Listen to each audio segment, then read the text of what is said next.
How to change TikTok username before 30 days. Now, in this video, I'm going to be showing you how you can still change your TikTok username even if it is before 30 days.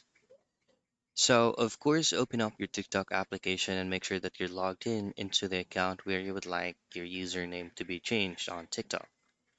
Now, um, obviously, you won't be able to change it if it is within the 30 days period, but what you can do is to contact support.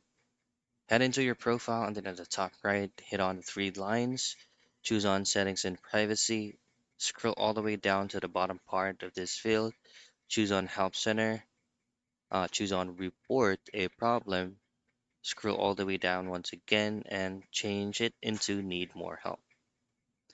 Now you need to have a valid reason so that TikTok support will go ahead and approve your request.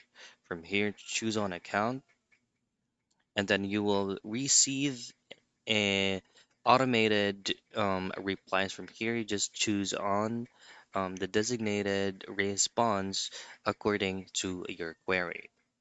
So I believe that's the most convenient way for you to still change your TikTok username if it is before the 30 days period.